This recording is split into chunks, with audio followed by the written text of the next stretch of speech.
afternoon. I am Leslie Harkeen. And I'm Karina Munoz. Welcome to Cat News. Every 2 weeks or so, we will be bringing you the latest in cat happenings. So to start, this year we have a new college counselor who joined our cat family. Our reporters gave her a warm welcome, asking her for more information on herself and what she wants to bring to our school. We will now take you to Ms. Ureña's office, where she is interviewed by Terracotta Bedoni. Hello, we're here in the new college center in the office at CAT. My name is Tara and I'm here with the new college counselor, Ms. Ureña. This is your first year here at CAT. Could you please tell us about yourself and your role at the school? Sure. So I am the new college counselor here at the school, and so some of the stuff that I'll be doing is helping the seniors with their college applications, with financial aid, and I've set up the college center to make sure that students have a space to come and use the computers to do college searches, scholarships, and I'll also be working with 9th through 11th graders as well to help them prepare for college. So this is definitely a space. I do work every day, so I'm here and available to work with students. Cool. So when you were applying for college, did you do it all on your own or did you have help? I had help. So I was in a program called Upward Bound, and it is a college preparatory program that helps you get into college. So I had a really supportive family, but they didn't know how to get me to college. They didn't know the requirements. So Upward Bound really helped me. They brought me to visit college campuses and do different things, and so it was definitely a great experience, and they helped me through the entire process of applying to college, which can be a little confusing sometimes. It's helpful. Yes. Yeah. So what made you want to become a college counselor? So my counselor in high school told me not to apply to Berkeley because I wasn't going to get admitted. And this is something that sort of stuck with me. I was in classes where teachers were really supportive with me, and that was the first time that I had someone sort of tell me something that was negative and made me doubt myself. But because of Upward Bound, they were sort of pushing me. And so I've always thought about the importance of having someone be an advocate for you and making sure that you have someone in your circle, whether it's at the school or in your family, that can really support you. And I think it's really important for students to have someone there that can explain the requirements, that can just break it down for you and make sure that you know what you need to be doing. And I just think that I actually really like college advising, and I like working with students. So I'm excited to be here. Well, thank you for being here today. Is there a specific time that you'd like people to come in to see you if they have any questions? Yes, so I am in my office during lunch and after school. Most of the days I'm here Monday through Friday, and so they can come, students can come use the one computer that's connected, and more will be connected soon.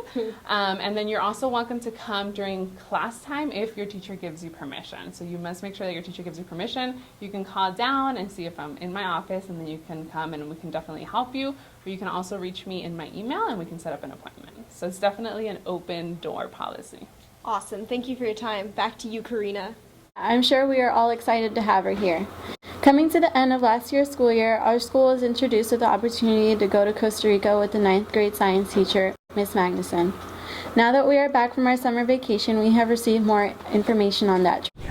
Hi, my name is Jennifer Pambit, and I am here with Miss M to talk about the upcoming event about Costa Rica. So Miss M, what is the big thing about this trip and how did you come across it?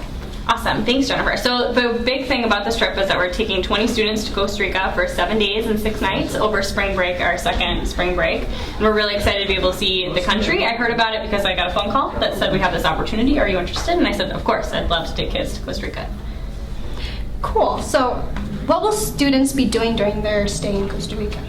So the first day we are going to Monteverde, so we're going to go up to, and this is actually a great example to show you. So we're starting here, and we're going to go up and explore the biodiversity. So they're going to get to see all the different frogs and sloths, which are so exciting.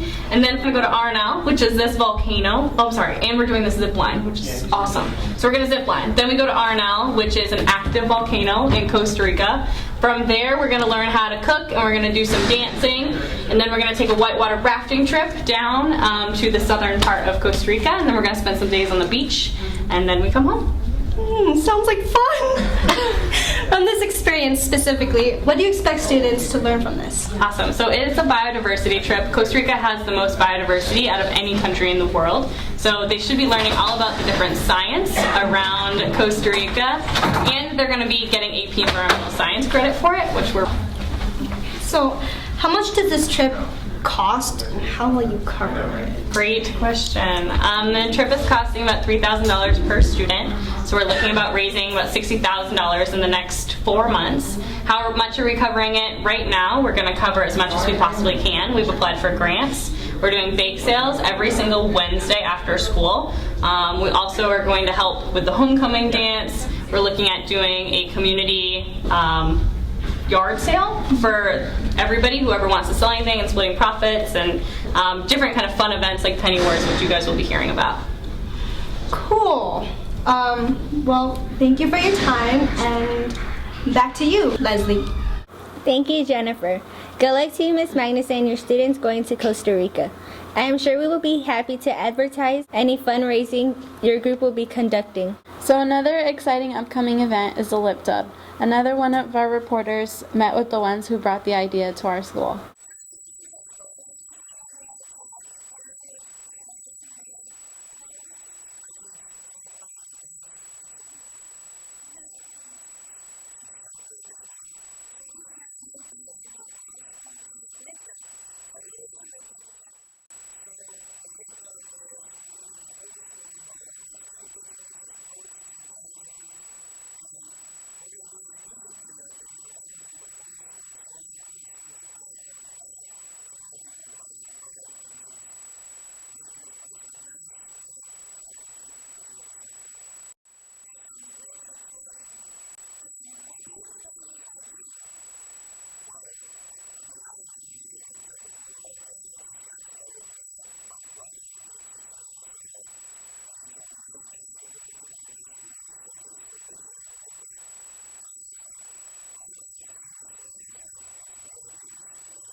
Thank you for that. We're all very excited and looking forward to having fun that day. And now to Francisco Granados, where he speaks to a teacher who spent his summer contributing to our community through his love of art. Hi, my name is Francisco, and I'm here with Matt. Alright, Matt, what do you teach here? I teach 10th grade visual art. Alright, so over the summer, you were working on a mural down in Persia. How was that? That was great. I had a great time down there. What did you like about it? Well, one thing I really liked about it was how many people helped me paint it, which was not even part of the plan. A lot of people from CAT, actually, after summer school, like Poncho, would come down after school and just grab a brush and help me fill in stuff or do some details, and it was really cool. Alright, and how do you think it came out? I'm actually proud of the way it came out. I think it turned out nice. I had a lot of compliments from people in the neighborhood saying they really like it, they like the colors, and they like the composition. So I'm proud of it. I feel like it turned out nice. And anything that you would change about it? That's a tough question. Actually, no. At first, the original design was to have people in it. But I kind of I think when you see people sometimes, you start thinking, you break down their gender, their age, their race, and you identify with those things instead of like what's really in the mural, you know, like the nature and the city and the community garden, the farmer's market and the clean food. And so actually I think I would just keep it exactly the same. It came out pretty well. Yeah? Thank you. Alright, that's it. Thanks. Right on. And now to the second half of our broadcast. Thank you for watching. What's up with the what's up? My name is Philly. And I'm Marsha. Yo, last week was popping. It was a Lit Stafford students basketball game on Friday. It was big competition. But to keep it real, them students got whooped by the staff. Score is 32-4. I played on the staff team and I dropped 12. Thanks to me and the help of Mr. Snyder, Mr. Weathersby, Anthony, Paul, Sergio, Mark, and Ben, we won the game. Great story, Loser. The next story is about our new geometry teacher, Mr. Weathersby. He is the one updating us on information on African American colleges. Hello, my name is Chloe, and I am with the 10th grade geometry teacher, Mr. Weathersby. So, Mr. Weathersby, how long have you been teaching? I've been teaching for 15 years, ever since I was, in high school. But professionally teaching, I've been teaching for 5 to 6 years. Very cool. Where did you grow up?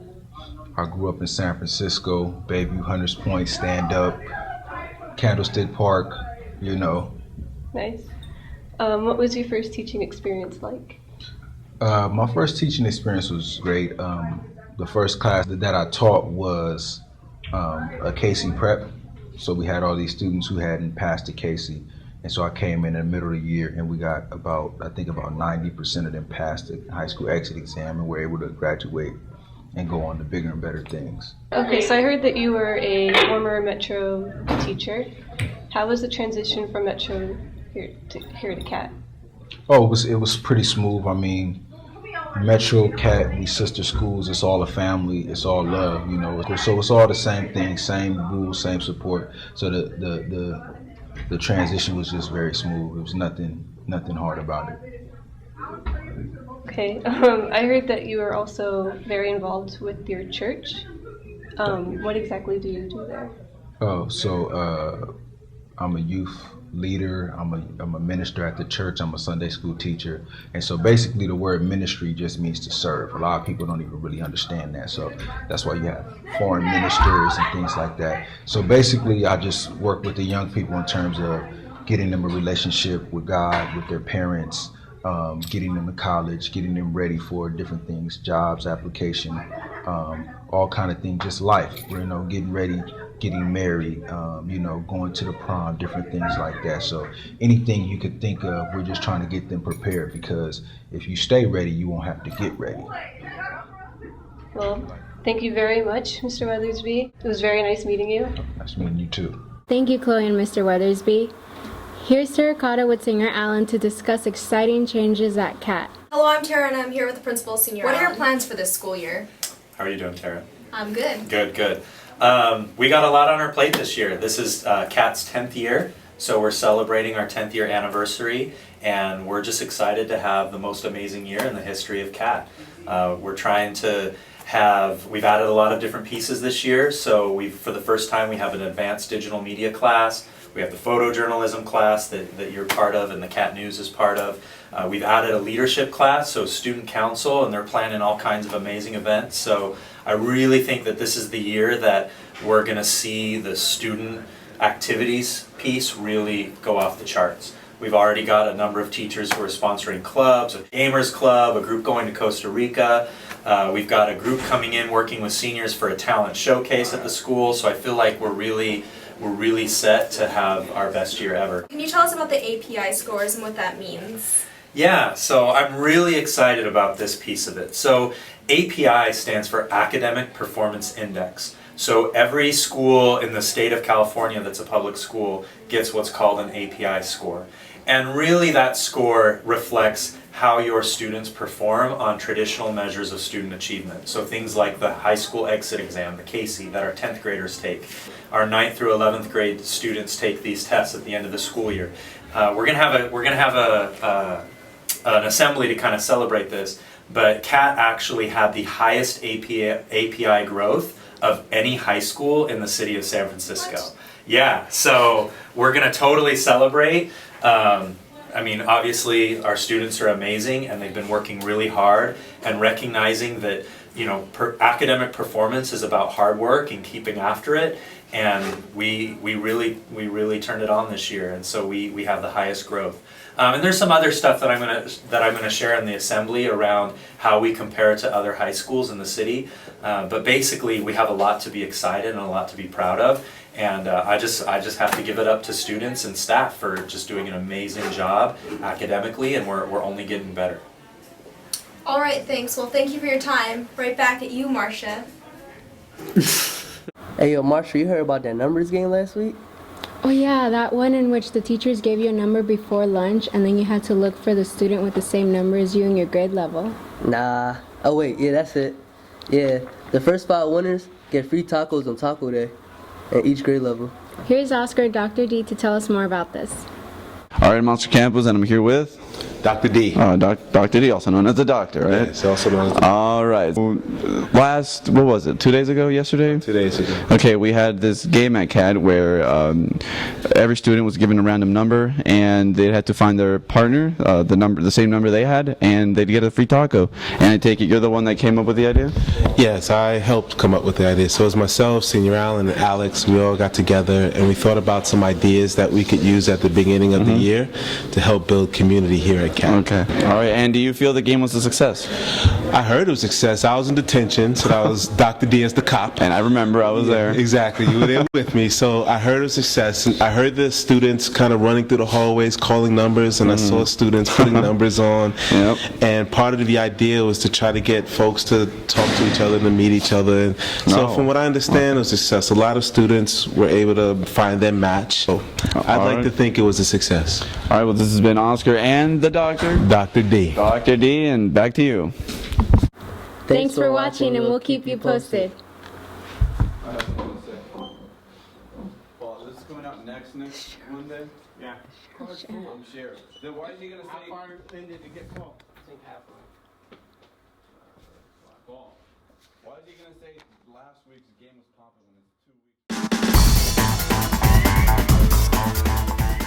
I am here with Karina and Jacqueline to talk about this tailgate event that's coming up. So, you two, what exactly is this tailgate party about and what is it for? So the tailgate party, we're gonna basically be showing the Niner game against the Rams on September 26th on the big screen in the auditorium.